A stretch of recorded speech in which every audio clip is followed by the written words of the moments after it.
여호수아 2장 1절부터 21절까지의 말씀을 저와 여러분이 한 절씩 읽도록 하겠습니다. 눈의 아들 여호수아는 시딤에서 두 정탐꾼을 은밀히 보내며 말했습니다. 가서 그 땅을 살펴보고 와라. 특히 여리고를 눈여겨보아라. 그리하여 두 정탐꾼이 가서 라합이라는 창녀의 집에 들어가 거기 묵게 됐습니다. 그런데 여리고 왕에게 이런 말이 들려왔습니다. 보십시오. 이스라엘 자손 몇 사람이 이 땅을 몰래 샅샅이 살피러 오늘 밤 여기에 왔습니다. 그러자 여리고 왕은 라합에게 전가를 보냈습니다. 내게로 와서 내 집에 들어온 사람들을 끌어내라. 그들이 이 땅을 몰래 살피러 왔기 때문이다. 그러나 그 여자는 그 두 사람을 벌써 숨겨놓고는 말했습니다. 그렇습니다. 그 사람들이 내게 왔습니다만 그들이 어디에서 왔는지 몰랐습니다. 그리고 날이 어두워서 성문을 닫을 때 그 사람들은 집을 떠났습니다. 그들이 어느 방향으로 갔는지 난 모릅니다. 그러므로 어서 그들을 추격해 보십시오. 그러면 그들을 따라잡을 수 있을지도 모릅니다. 그러나 사실 라합은 정탐꾼들을 지붕 위에 데려다가 지붕 위에 널어놓은 아마 줄기 밑에 숨겼습니다. 그리하여 그 사람들은 요단강 나루로 통하는 길을 따라 정탐꾼들을 추격했습니다. 정탐꾼들을 쫓아 추격하던 사람들이 나가자마자 성문이 닫혔습니다. 정탐꾼들이 잠자리에 눕기 전에 라합이 지붕 위로 올라가 그들에게 말했습니다. 나는 여호와께서 이 땅을 당신들에게 주신 것을 알고 있습니다. 당신들에 대한 두려움에 우리가 사로잡혀 있고 이 땅에 사는 모든 사람들이 당신들 때문에 간담이 서늘해져 있습니다. 당신들이 이집트에서 나올 때 여호와께서 당신들을 위해 어떻게 홍해의 물을 말리셨는지, 당신들이 요단강 건너편 아모리 사람의 두 왕 시온과 목을 어떻게 진멸 우리가 들었습니다. 우리는 그 소식을 듣자마자 마음이 다 녹아내렸고 당신들 때문에 모두 용기를 잃었습니다. 당신들의 하나님인 여호와는 위로는 하늘과 아래로는 땅의 하나님이시기 때문입니다. 이제 여호와를 두고 내게 맹세해 주십시오. 내가 당신들에게 자비를 베풀었으니 당신들도 내 아버지의 집에 자비를 베풀어 주십시오. 그리고 내게 확실한 징표를 주십시오. 내 부모와 내 형제 자매들의 목숨을 살려주고 그들이 가진 모든 것을 지켜주며 당신들이 우리 생명을 죽음에서 구원해 주시기 바랍니다. 그러자 정탐꾼들이 라합에게 대답했습니다. 당신이 우리의 이 일을 발설하지 않는다면 우리가 목숨을 걸고 당신의 목숨을 대신할 것이며 여호와께서 이 땅을 우리에게 주실 때 우리가 당신을 자비롭고 진실하게 대할 것이요. 그러자 라합은 창문으로 해서 그들을 밧줄에 달아 내렸습니다. 라합의 집이 성벽 위에 있어서 성벽 위에 살았던 것입니다. 그러고 나서 라합이 정탐꾼들에게 말했습니다. 산속으로 들어가서 추격자들과 마주치지 않게 하십시오. 거기에서 추격자들이 돌아갈 때까지 3일 동안 숨어 있다가 그 후에 당신들의 길을 가시면 됩니다. 그 사람들이 라합에게 말했습니다. 당신이 우리와 맺은 이 맹세를 우리가 지키는 데는 조건이 있어. 우리가 이 땅에 들어올 때 우리를 내려보낸 또 당신 부모와 당신의 형제 자매와 당신의 아버지 집안 모두를 당신 집으로 모이게 해야 할 것이요. 만약 누구든 당신의 집 문을 나서 거리로 나가면 그의 피가 그 머리로 돌아갈 것이고 우리는 책임이 없겠지만 누구든 당신과 함께 집안에 있는 사람에게 누군가 손을 대면 그 피가 우리 머리로 돌아올 것이요. 그러나 만일 당신이 우리의 이 말을 발설하면 당신이 우리와 맺은 맹세에서 우리는 책임이 없어. 함께 읽겠습니다. 라합이 대답했습니다. 좋습니다. 당신들의 말대로 하겠습니다. 이렇게 라합은 그들을 보냈고 그들은 길을 나섰습니다. 그러고는 창문에 붉은 줄을 메어 놓았습니다. 아멘.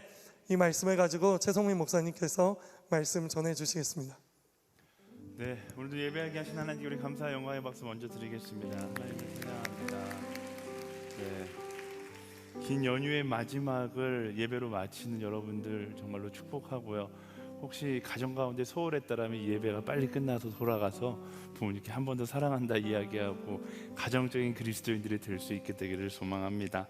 제가 기도하고 함께 말씀 나누겠습니다. 사랑하는 주님, 이 시간 하나님의 말씀 우리가 함께 나눕니다. 이 시간 하나님의 음성을 듣게 하시고 깨닫게 하시며 깨달은 대로 살아갈 수 있는 용기를 우리 가운데 허락하여 주시옵소서. 사랑하는 예수님의 이름으로 기도합니다. 아멘. 하나님은 우리에게 땅끝까지 이르러 증인이 되라 말씀하셨습니다. 그 사명은 너무나 중요한 사명이고 모든 그리스도인들이 삶 가운데 따라가야 하는 사명입니다. 그런데 이 말씀을 우리가 잘못 오해하면 안 되는 것이 하나 있는데, 땅끝까지 이르러 내 증인이 되리라 라고 말씀하셨지 땅끝에서 내 증인이 되리라 라고 말씀하시지는 않았다라는 겁니다.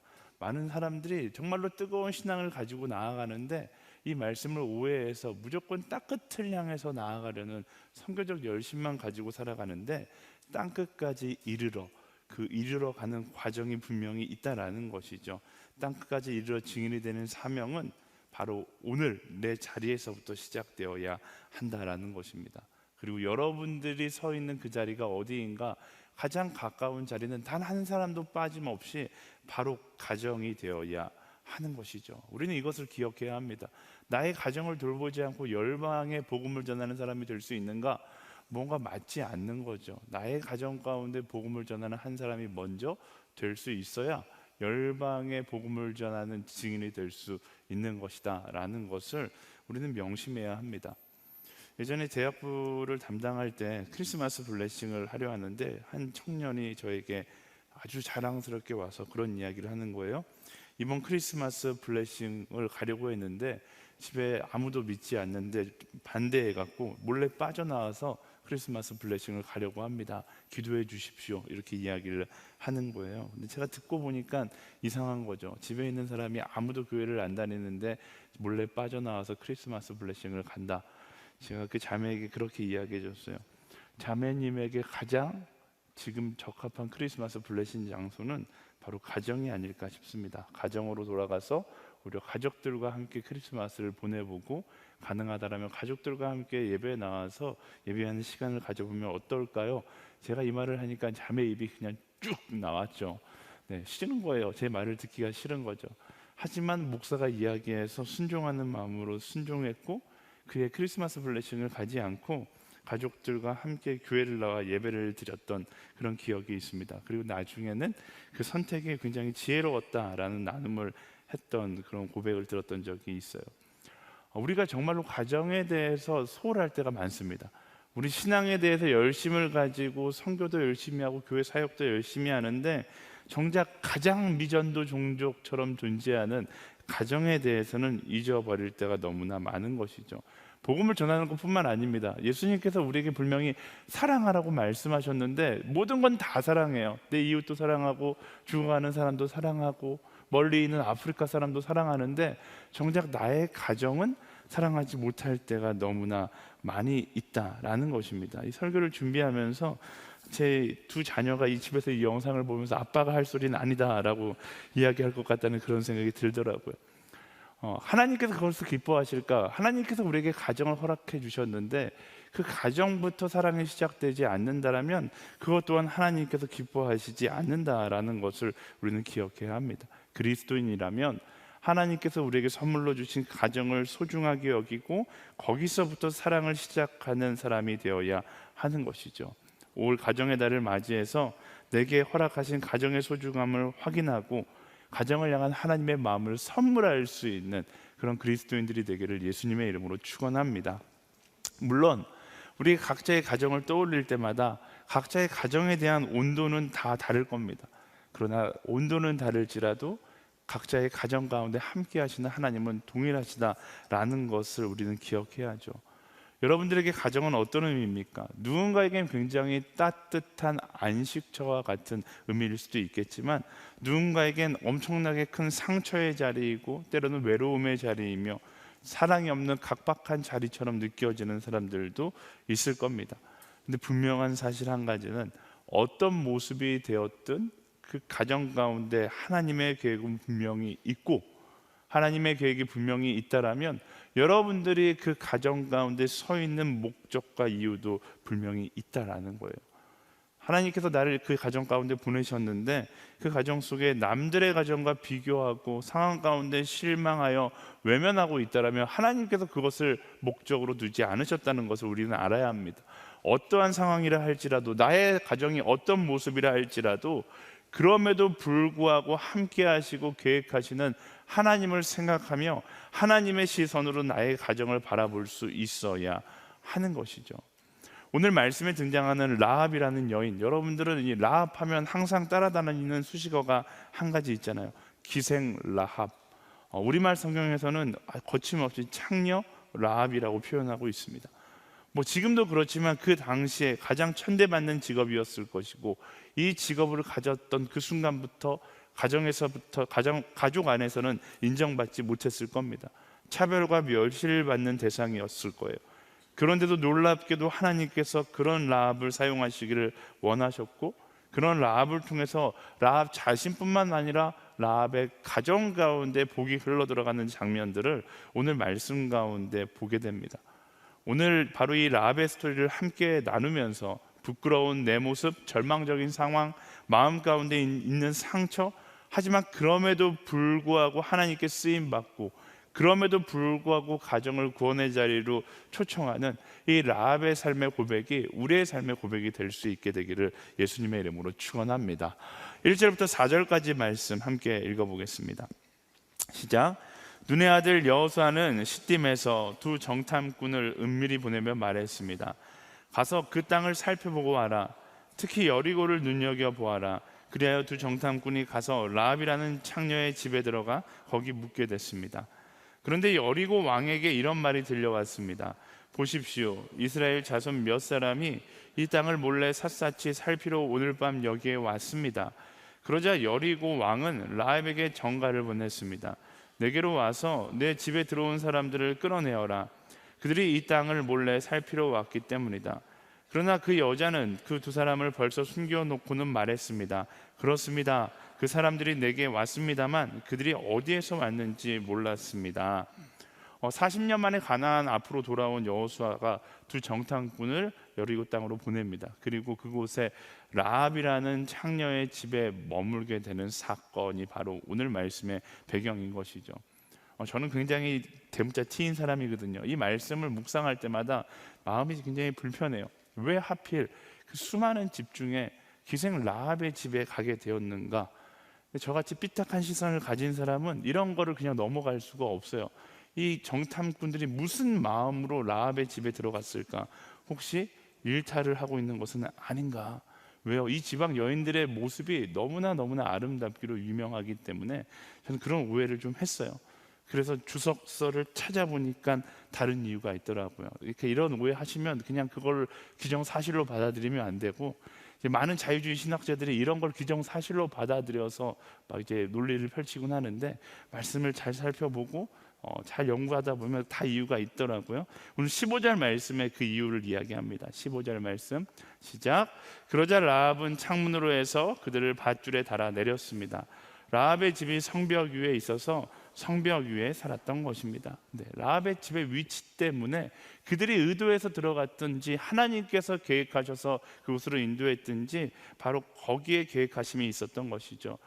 절벽에 있었기 때문에 출입이 도망치는 것도 들어가는 것도 쉬웠고, 당대 기생의 집이라는 것 자체가 많은 사람들이 드나드는 곳이었기 때문에 정탐꾼으로 간 두 사람들이 가장 많은 정보를 수집할 수 있는 곳도 바로 이 기생 라합의 집이었다라고 해석합니다.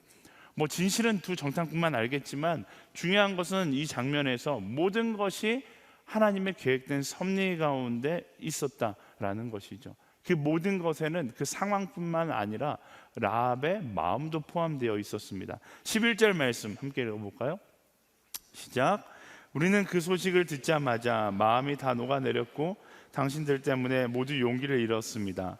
당신들의 하나님 여호와는 위로는 하늘과 아래로는 땅의 하나님이시기 때문입니다. 말씀이 이야기했듯이 라합은 이방 여인이었고 천한 직업이었으며 아무도 거들떠 보지 않는 사람이었습니다. 라합이 유일하게 소식을 듣는 것은 이 라합의 집을 방문하는 수많은 방문객들로부터 듣는 이야기죠. 라합이 무슨 이야기를 들었습니까? 이스라엘 민족의 엄청난 승전보를 들었던 거예요. 그리고 이들을 통해 하나님에 대해서 알게 됐고 소망을 품고 있었던 것을 말씀을 통해 알게 될 수 있는 것입니다. 그리고 하나님은 그런 라합을 주목하고 계셨고 하나님의 손이 이렇게 그에게 닿았던 이 장면을 우리가 볼 수 있는 것이죠. 하나님을 향한 기대와 소망이 있었기 때문에 라합은 이렇게 우연처럼 찾아온 하나님의 손길을 놓치지 않고 붙잡을 수 있었다라는 것입니다. 우리가 이 장면에서 알 수 있는 것은 어떤 상황 가운데에서도 하나님은 보고 계신다라는 것이죠. 하나님은 알고 계시고 하나님은 계획하고 계시고 하나님은 기대하며 기다리고 계시는 분이시다라는 것입니다.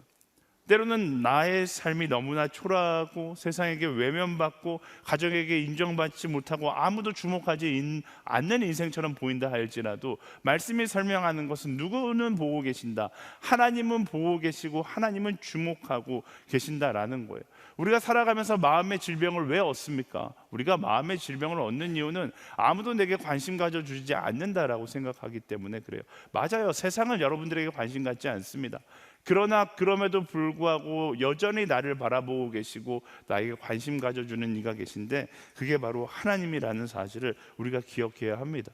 또 바른 신앙, 하나님의 시선을 인식하고 그것을 의식하는 삶을 살아간다면 우리는 세상 가운데 소외되거나 세상 가운데 마음의 질병으로 힘들어하지 않을 수 있다라는 것입니다. 여러분의 가정 가운데서도 마찬가지예요. 제가 말씀드렸잖아요. 이 자리에 앉아 계신 분 모두가 다 다른 온도의 가정 가운데 있을 겁니다. 제가 이런 설교하고 나면 어떤 사람들은 저에게 와서 목사님 무슨 우리 가정의 상황도 모르면서 어떻게 섣불리 그런 이야기를 합니까? 맞아요. 저는 여러분들의 가정의 상황을 알 수 없습니다. 누군가는 제가 이해조차 할 수 없을 만큼 어려운 현실과 고통 가운데 계신 분들도 있을 겁니다. 그런데 그런 이들을 향해서 제가 아닌 말씀이 이야기하고 있는 것이죠. 하나님은 언제나 그럼에도 불구하고 여러분들을 주목하고 계신다라는 것입니다. 절망적인 상황과 상관없이 나의 조건과 상관없이 하나님은 우리를 주목하고 계시는 것입니다. 이게 바로 하나님의 절대로 포기하지 않는 사랑이고 그럼에도 불구하고 사랑하는 하나님의 사랑의 모습인 것이죠. 여러분의 가정도 마찬가지예요. 세상은 우리 가정을 이해할 수 없다라고 생각하고 세상에게 버림받은 가정처럼 여겨진다 할지라도 하나님은 그 가정을 바라보고 계시고 기대하고 계시고 계획하고 계신다라는 거예요. 하나님께서 포기하지 않으셨기 때문에 나 역시 포기하지 않고 그 가정 가운데 기대의 시선을 가지고 나아갈 수 있어야 하는 것이죠. 하나님의 시선에는 사각지대가 없습니다. 어떤 상황이라 할지라도 그럼에도 불구하고 나를 주목하시고 그럼에도 불구하고 나의 가족을 향해 계획하고 계시는 그 하나님을 기대하며 기다릴 수 있는 우리 모두가 되기를 예수님의 이름으로 축원합니다. 우리 옆 사람에게 선포하겠습니다. 하나님께서 보고 계십니다. 아멘. 네, 이어서 12절과 13절 말씀 함께 읽어보겠습니다. 시작. 이제 여호와를 두고 내게 맹세해 주십시오. 내가 당신들에게 자비를 베풀었으니 당신들도 내 아버지의 집에 자비를 베풀어 주십시오. 그리고 내게 확실한 살려주고 그들이 가진 모든 것을 지켜주며 당신들이 우리 생명을 죽음에서 구원해 주시기 바랍니다. 아멘. 하나님을 알고 하나님과 함께하는 이스라엘 민족이 승리하고 있다는 것을 알았고 이 하나님이 내가 믿는 신보다 훨씬 더 위대한 신이라는 것을 알았을 때 라합이 가장 먼저 고백했고 가장 먼저 부탁했던 것이 무엇인가? 바로 자신의 가정에 대한 이야기를 하고 있다는 것을 알 수 있습니다. 내 부모와 내 형제들의 목숨을 살려주고 지켜주어서 우리를 구원해 주시기를 바랍니다 라고 이야기하는 거예요. 너무나 아이러니하지 않습니까? 기생으로 살아가고 있었기 때문에 라합은 100% 가족에게 사랑받지 못했을 겁니다. 오히려 버림받았을 가능성이 훨씬 더 높죠. 어떻게 보면 그 백그라운드를 우리가 다 알 수 없지만 결과론적으로 봤을 때 기생으로 살아갈 수밖에 없는 환경을 만든 건 라합의 가정의 모습일 수 있을 겁니다. 그렇다면 라합이 가정에게 품는 감정은 사실 분노의 감정이었겠죠. 미움과 복수의 감정들을 품고 있었을 겁니다. 근데 오늘 말씀 가운데 라합에게 보이는 것은 미움이나 복수가 아니라 오히려 정탐꾼에게 가장 먼저 가족의 구원을 간절히 요청하는 모습을 볼 수 있는 것이죠. 라합이 평상시 자기 가족에 대해서 어떤 의미를 가지고 가족을 바라보고 있었는지를 알 수 있는 장면입니다. 만약 라합이 일반적인 세상적인 관점으로 자신의 인생을 바라보고 나를 이렇게 만든 가정을 떠올렸다라면 수많은 상처들과 아픔을 떠올렸을 겁니다. 그래서 사랑하고 싶지 않고 오히려 복수하고 싶고 분노를 품고 살아가는 것이 우리가 생각하는 라합의 입장인 것이죠. 그런데 라합은 최악의 상황 가운데 있었지만 과거의 상처에 대한 그런 인간적인 반응에 동조하지 않습니다. 가정을 향한 분노에 동조하지 않아요. 오히려 용서하고 항상 가족을 생각하고 품고 있었던 것을 알 수 있죠. 라합은 평상시 어떤 결단을 한 거예요? 사랑받지 못했지만 나는 가족을 사랑하기로 결단했다라는 것을 바로 이 장면에서 볼 수 있는 것이죠. 그렇기 때문에 그럼에도 불구하고 사랑하는 라합을 통해서 오늘 말씀처럼 사랑이 가정 가운데 흘러들어가고 구원의 역사가 그 가정 가운데 시작될 수 있었다라는 것입니다. 진정한 사랑의 모습을 라합의 사랑에서 발견할 수 있는 거예요. 진정한 사랑이라는 것은 그렇습니다. 누구나 다 할 수 있는 사랑의 모습은 사실 진정한 사랑과는 거리가 멀어요. 제가 그런 얘기 자주 하거든요.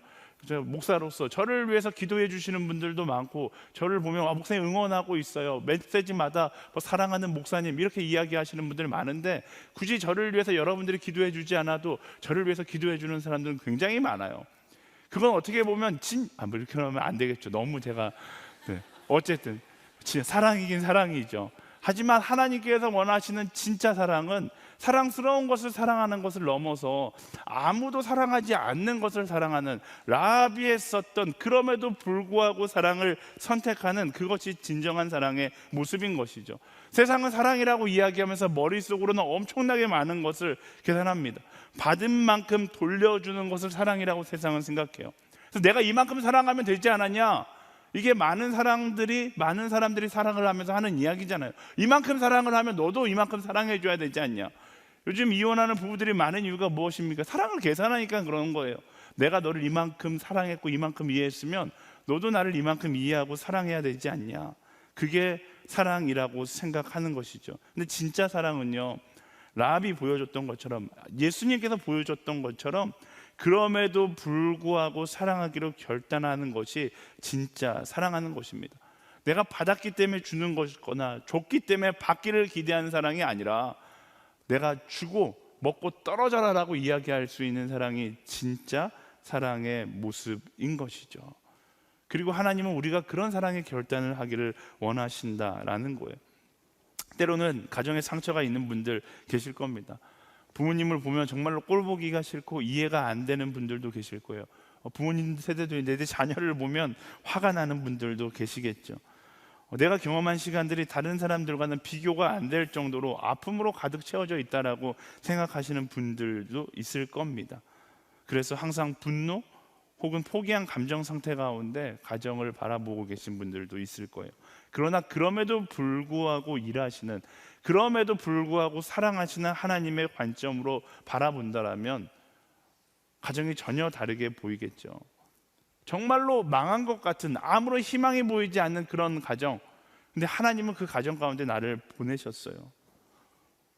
왜 하나님께서 나를 보내셨을까요? 내가 가정을 바라보는데 정말 답이 없어 보여요.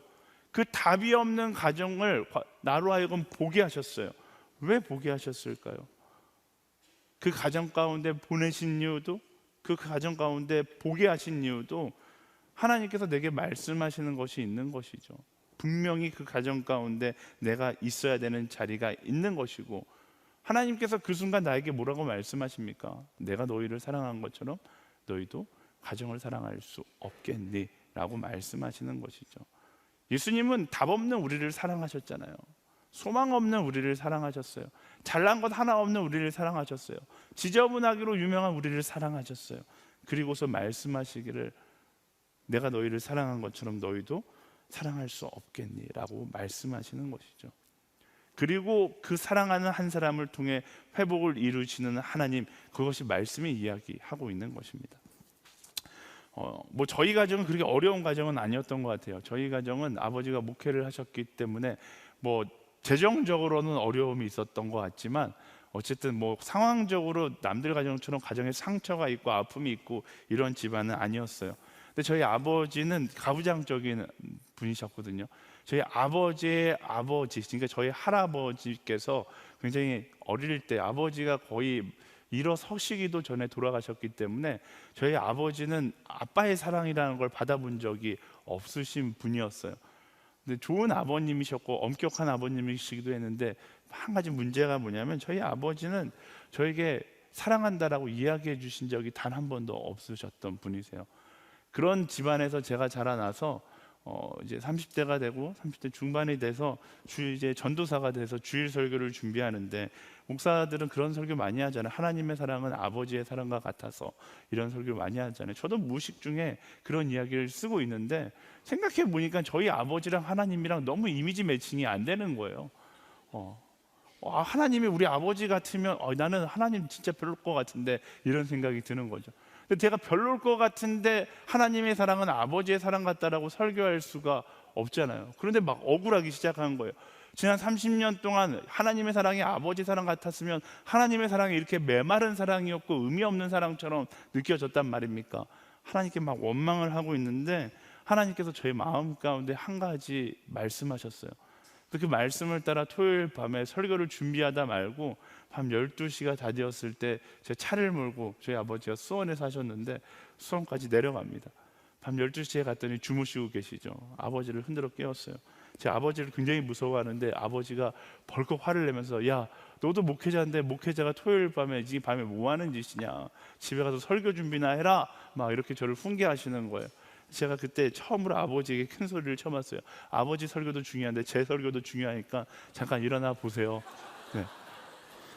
아버지가 굉장히 당황하시면서 일어나셨는데 제가 그 순간 아버지에게 그렇게 이야기했어요. 아버지, 제가 오늘 꼭 해야 되는 이야기가 있는데 아버지 사랑합니다. 제가 이렇게 이야기했어요. 제가 하나님께 막 원망하다 보니까 하나님께서 저에게 역으로 질문하시는 거예요. 야, 근데 넌 30년 동안 네 아빠한테 사랑한다고 이야기해 본 적이 있냐? 이렇게 물으시는 거예요. 근데 돌이켜 보니까 한 번도 없는 거예요. 30년 동안 아버지에게 사랑한다라고 말을 들어보지 못한 것만 집중하다 보니까 30년 동안 나는 아버지에게 한 번도 사랑한다고 이야기하지 못했던, 아니 않았던 모습에 대해서 하나님께서 다시금 보게 하시는 거예요. 그래서 제가 30년 만에 처음으로 아버지에게 사랑한다 이야기했어요. 근데 아버지가 굉장히 놀라시면서 아버지가 뭐라고 말씀하셨을까요? 너무 뻔한 스토리잖아요. 아버지께서 그렇게 말씀하셨어요. 나도 사랑한다. 그리고 이런 정적이 흘렀고 이 정적이 끝난과 동시에 확 돌아서서 서로 사라졌거든요. 근데 어쨌든 그 순간 제 마음 가운데 남는 감동이 있었어요. 30년 동안 아버지한테 사랑한다고 말을 듣고 싶어 했었던 저의 모습인데 한 번도 사랑한다고 이야기하지 않았던 저의 모습. 그런데 30년 만에 내가 사랑한다 이야기하니까 아버지께서 저에게 사랑한다 이야기하는 거예요. 우리는 사랑에 대해서 이런 이해가 있을 수 있어야 하는 것입니다. 사랑스러운 것을 사랑하는 것이 아니라 사랑할 수 없는 것이라도 먼저 내가 용기 내어 사랑한다 이야기할 수 있어야 하는 것입니다. 우리는 사랑받지 못한 것에 대해 너무 강박관념을 가지고 살아가거든요. 사랑을 너무 많이 계산하는 거예요. 이 사람이 이만큼 나를 사랑하지 않았으니까 나도 이 사람한테 이만큼만 사랑하면 된다. 근데 사랑은 계산하는 것이 아니잖아요. 사랑의 계산기를 내려놓고 내가 먼저 용기 내어 사랑하기를 결단한다라면 바로 그 결단을 통해서 하나님께서 일하시기 시작한다라는 것입니다. 우리가 삶의 자리에서 왜 사랑하지 못합니까? 여전히 계산하고 있기 때문에 그래요. 나에게 상처 줬기 때문에, 나에게 아무것도 해준 것이 없기 때문에, 내가 사랑한다 한들 내게 주어진 이익이 없다라고 생각하기 때문에 사랑하지 않는 것이거든요. 근데 진정한 사랑은 사랑받지 못했지만 사랑하기로 결단하고 용기 내어 사랑하는 것이 진정한 사랑인 것입니다. 우리의 가정 가운데도 마찬가지죠. 많은 사람들이 가정에서 사랑받지 못했다라는 그 상처를 가지고 살아갑니다. 그래서 가정 가운데 사랑하지도 않는 거예요. 사랑하는 용기를 내지 않는 거예요. 그런데 더 놀라운 것은 그 가정 가운데서도 내가 사랑한다고 말하지 않았기 때문에 더 큰 상처가 쌓여져 가고 있다는 것을 우리는 기억해야 하는 것입니다. 하나님은 가정이라는 사랑의 공동체를 우리에게 허락해 주셨어요. 그 가정이라는 사랑의 공동체 가운데에는 내가 채워야 되는 사랑의 자리가 있는 거죠. 나의 가정이 사랑할 가치가 없다라고 해서 그 자리를 채우지 않는다라면 여러분의 자리, 그 사랑의 자리는 계속 비어져 있을 수밖에 없습니다. 용기 내어 결단함으로 그 사랑의 자리를 채워나갈 수 있는 우리 모두가 되기를 예수님의 이름으로 축원합니다. 21절 말씀 함께 읽어보겠습니다. 시작.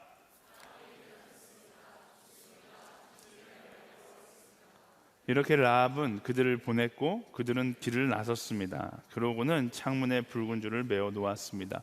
정탐꾼들이 말했어요. 이 붉은 줄을 창문에 메고 가족들을 다 이 집안에 두어라. 그러니까 라합이 어떻게 합니까? 그 말씀에 즉시 순종합니다. 이게 제일 중요한 거예요. 즉시 순종한다. 오늘 제가 사랑에 대해서 이야기하는데 막 마음 가운데 감동이 찾아와요. 나도 우리 가정 가운데 사랑해야 된다. 근데 중요한 건 즉시 순종하지 않으면 그 마음은 금방 증발되어 버린다라는 거예요. 문을 여는 순간, 내 가정의 이 답답한 현실을 보는 순간 증발되어 버릴 수밖에 없어요. 어떻게 해야 돼요? 라합과 같이 즉시 순종할 수 있어야 하는 것입니다. 그리고 그 즉시 내가 사랑한다고 한번 이야기하는 게 뭐가 얼마나 대단한 것인가, 내가 가정 가운데 사랑의 섬김을 하나 하는 것이 얼마나 큰 변화가 있겠는가, 그건 나의 생각이고, 오늘 말씀을 보세요. 작은 순종을 통해서 하나님께서 라합의 가정을 살리는 놀라운 역사를 이루십니다. 내 작은 순종이 무슨 의미가 있는가? 하지만 언제나 하나님의 역사는 작은 순종을 통해서 일어났다는 것을 우리는 알아야 하는 것입니다. 우린 나 스스로를 너무나 작게 보고 내가 하는 순종이 얼마나 큰 일을 이루겠는가 생각하지만 그렇지 않습니다. 항상 나누지만 하나님께서 원하시는 건 우리의 큰 성취가 아니라 오늘 주시는 마음 가운데 순종하는 거예요. 여러분, 라합의 순종이 별것 아닌 것처럼 보이지만 이 라합의 순종을 통해서 어떤 일들이 일어났는지 보실래요? 마태복음 1장 5절과 6절 말씀에 이 라합이라는 이름이 또 등장합니다. 같이 읽어볼까요? 시작. 살몬은 라합에게서 보아스를 낳고 보아스는 룻에게서 오벳을 낳고 오벳은 이새를 낳고 이새는 다윗 왕을 낳았습니다. 다윗은 원래 우리아의 아내였던 여인에게서 솔로몬을 낳고 라합이라는 이름이 다윗의 족보 가운데 들어가요. 그의 순종이 가정을 변화시켰고 그 가정을 통해 다윗이 나오고 다윗이 나왔다는 건 무엇을 의미합니까? 그 가문 가운데 예수 그리스도가 탄생하게 되는 것이죠. 어디서부터 이 놀라운 역사가 쓰여지기 시작했는가? 라합은 사실 이스라엘 민족과 완전 거리가 먼 사람이었잖아요. 근데 작은 순종으로부터 이 가정의 역사가 써내려가기 시작했다라는 것입니다. 하나님의 역사는요, 언제나 그럼에도 불구하고 했었던, 실천했던 작은 순종의 용기를 통해서 시작되었다는 것을 우리는 기억해야 합니다. 우리의 삶 가운데에서도 마찬가지예요. 작은 순종의 용기를 낼 때 하나님께서 그 용기를 통하여서 여러분의 가정을 변화시키고 여러분의 가문을 변화시키며 여러분의 상황을 변화시키게 될 것입니다. 반주자가 굉장히 빨리 나오셨어요. 네. 괜찮아요. 네. 계속 해주세요. 네. 네. 빨리 끝내라는 의도는 아니죠. 네, 알겠어요. 네. 자신의 상황과 상관없이 순종으로부터 하나님께서 역사를 써내려 가신다라는 것입니다. 제가 이 이야기를 많이 나누는데요. 제가 중등부 전도사였을 때 한 그 여학생이 있었거든요. 근데 이 여학생의 가정 폭력이 너무나 심한 집이었어요. 아버지가 그 알코올 중독에 가정 폭력이 너무나 심한 거예요. 저보다 이제 그 여학생을 담당 케어하는 선생님이 계신데 이 선생님이 굉장히 훌륭한, 지금은 목사가 되셨는데 이 선생님이 이 여학생을 케어할 때마다 이 여학생이 맨날 울면서 이야기하는 거예요. 우리 아빠가 빨리 죽었으면 좋겠어요. 아빠가 엄마를 때리는 모습을 볼 때마다 너무 가슴이 아프고 아빠에 대한 분노가 너무 큰 거예요. 그러다가 어느 날 완전 복합적인 사건이 일어났다는 거예요. 아버지가 술을 마시고 다른 여자를 만나고 있을 때 어머니에게 현장 적발을 당했다라는 겁니다. 엄청난 사건이잖아요. 근데 그러면 이 아버지가 눈치 봐서 고개를 숙여야 되는데 오히려 엄마를 때리기 시작한다는 거예요. 근데 그 모습을 봤던 이 아이가 너무나 충격을 받고 도망쳐 나와서 선생님한테 전화를 한 거죠. 선생님, 우리 아빠 빨리 죽어버렸으면 좋겠어요. 우리 아빠를 내가 죽일 수 있다면 죽였으면 좋겠어요. 이렇게 이야기를 했다는 거예요. 이 선생님이 한참 그 이야기를 듣다가 내가 이 아이에게 어떤 말을 해줘야 하는가 고민하다가 제가 이 선생님을 참 존경하는 게 이 아이에게 그렇게 이야기했다는 거예요. 지금 용기 내서 선생님이 이야기하는 대로 한번 해볼래? 아빠에게 가서 아빠, 그래도 아빠를 사랑해요. 예수님께서 아빠를 사랑하라고 말씀하셨어요 라고 이야기해 볼래? 이렇게 권면을 했다는 거예요. 당연히 이 학생이 자기는 죽어도 못한다고 했죠. 왜? 사랑의 마음보다는 분노와 아빠에 대한 경멸의 마음이 더 크니까. 일주일 동안 그 학생을 설득했다고 합니다. 일주일 만에 용기 내어서, 제가 아버지에게 이야기했던 거랑 비슷한 분위기겠죠. 안방문을 열고 아빠에게 마치 외문 듯이 이야기했을 겁니다. 아빠가 아무리 술을 많이 마시고 이렇게 반주를 쳐주니까 막 눈물이 날 것 같아서 아빠가 아무리 술을 많이 마시고 그렇게 엄마를 때려도 나는 아빠를 사랑해요. 예수님께서 우리를 사랑하셨기 때문에 나는 아빠를 사랑해요. 이렇게 이야기를 했다는 거예요. 용기 내어서. 물론 그 뒤에 어떤 일들이 많이 있었는지 모르지만 그 뒤로 놀랍게도 이 선생님의 간증 가운데 아빠와 엄마와 아이가 함께 예배를 드리기 시작했다라는 이야기를 들었어요. 저는 그 아이의 그 고백이 너무나 힘든 고백이었을 거라고 생각합니다. 그의 인생 가운데 가장 힘든 고백이었을 수도 있죠. 근데 그때 하나님께서 더 크고 놀라운 일을 이루시는 것을 보게 되는 거잖아요. 하나님께서 기대하는 사랑의 모습은 그런 사랑인 것 같아요. 누구나 사랑할 수 있는 사랑이 아니라 사랑할 수 없는 그 순간, 그럼에도 불구하고 용기 내어서 사랑하기를 결단하고 순종할 때 하나님께서 그 순종을 통해 놀라운 일을 이루시는 것입니다. 우리의 삶 가운데에도 사랑할 수 있는 기회가 얼마나 많습니까? 우리는 하루에도 수십 번, 수백 번 사랑할 수 있는 기회를 놓치며 살아갑니다. 왜? 계산하다가. 근데 하나님께서 뭐라고 말씀하시는 거예요? 사랑할 수 있는 그 기회를 놓치지 않는 사람이 되라. 그런 그리스도인으로 살아갈 수 있는, 그러므로 인하여 그 순종함으로 나의 가정 가운데, 나의 상황 가운데 하나님의 역사를 써내려갈 수 있는 우리 모두가 되기를 예수님의 이름으로 축원합니다. 오늘 말씀을 정리하겠습니다. 라합의 모습을 통해서 가정을 회복시키는 하나님의 모습에 대해서 함께 나눴습니다. 기억하세요? 어떤 모습의 가정이 되었든 하나님께서 모르시는 가정은 없습니다. 어떤 상황임에도 불구하고 하나님을 알고 계시고, 하나님께서는 그 상황을 알고 계시기 때문에 여러분을 그 자리 가운데 세워놓으신 거예요. 왜 내가 이 자리에 있어야 하는지 원망의 시선으로 바라보면 하나님의 마음을 절대로 알 수 없습니다. 내 상황이 아무리 힘들다 할지라도, 절망적이라 할지라도 그 상황 가운데 나를 보내신 그 하나님의 계획하심, 그 계획하심을 신뢰하고 어떻게 해야 하는 거예요? 그 서 계신 자리에서 사랑하기를 결단하세요. 진정한 사랑은 계산하는 것이 아니라, 사랑스러워 사랑하는 것이 아니라 사랑해야 하기에 사랑하는 것이고 결단함으로 사랑하는 것입니다. 그리고 순종할 때 하나님께서 여러분을 통해, 그 순종을 통해, 작은 순종을 통해 하나님 나라의 역사를 써내려 가실 것을 기대하며, 때로는 그 사랑이 정말로 가치 없는, 투자 가치가 없는 사랑처럼 여겨진다 할지라도 말씀이 하라는데, 예수님께서 말씀하시는데 그 말씀에 순종함으로 사랑할 때 라합을 통하여 기독교 역사가, 예수 그리스도의 족보가 써내려져 갔던 것처럼 여러분의 그 사랑을 통하여 하나님께서 여러분의 가정의 새로운 역사를, 또 여러분의 상황의 새로운 역사를 써내려갈 줄 믿습니다. 우리 그 하나님을 의지하며 그 하나님의 사랑을 기억하며 이 시간 우리 함께 찬양함으로 우리의 사랑을 회복하며 나아가게 되기를 소망합니다. 아버지 사랑 내가 노래해, 아버지 은혜 내가 노래해, 그 사랑 변함없으신, 거짓 없으신, 성실하신 그 사랑, 상황 갈 때 꺾지 않으시는, 상황 갈 때 꺾지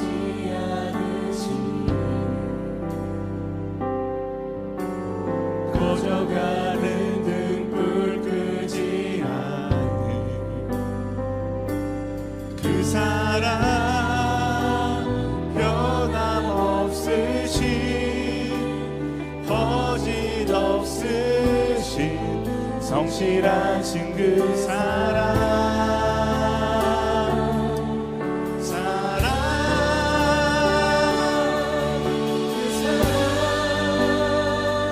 날 위해 죽으신 날 위해 다시 사신 예수 그리스도 다시 오실 그 사랑 죽음도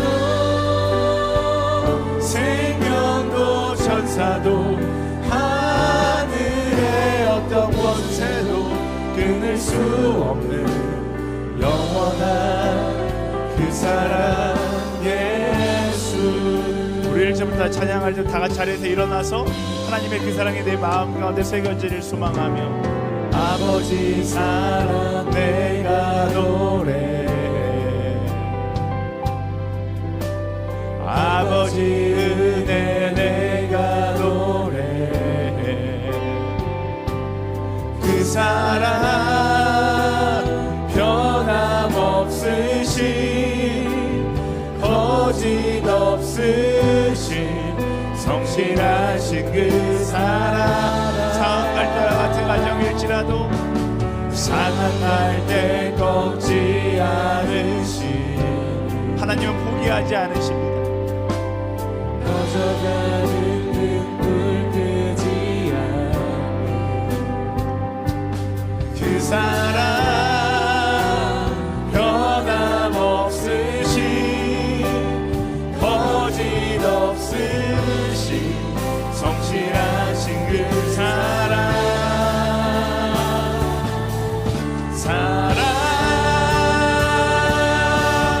그 사랑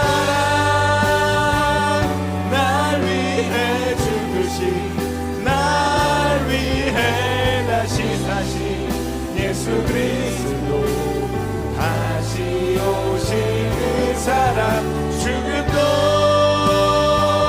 생명도 천사도 하늘의 어떤 권세도 끊을 수 없는 영원한 그 사랑 예수 그 사랑 그 사랑 날 위해 죽으신 날 위해 다시 사신 예수 그리스도 다시 오신 그 사랑 죽음도 생명도 천사도 하늘의 어떤 권세도 끊을 수 없는 영원한 그 사랑 예수. 우리 이 시간 기도하며 나아갈 때 성령의 충만함을 위해서 함께 기도하기 원합니다. 하나님, 나의 시선으로 세상을 바라보고 나의 시선으로 가정을 바라본다라면 절망적인 세상, 상처뿐인 가정이 보이겠죠. 하지만 하나님, 성령의 시선으로 하나님의 마음으로 우리의 가정을 바라보기를 원합니다. 하나님의 마음으로 나의 상황을 바라볼 수 있게 하여 주시옵소서. 때로는 절망이 가득한 그 자리이지만 소망이 되어 그 자리에 서기를 원하시는 하나님의 그 마음을 가지고 나아갈 수 있는 성령의 사람 되게 하여 주시옵소서. 성령이여 우리 가운데 임하여 주시옵소서. 성령이여 우리를 소망의 사람으로 변화시켜 주시옵소서. 우리 주여 세 번 부르시면 함께 기도하며 나아가겠습니다.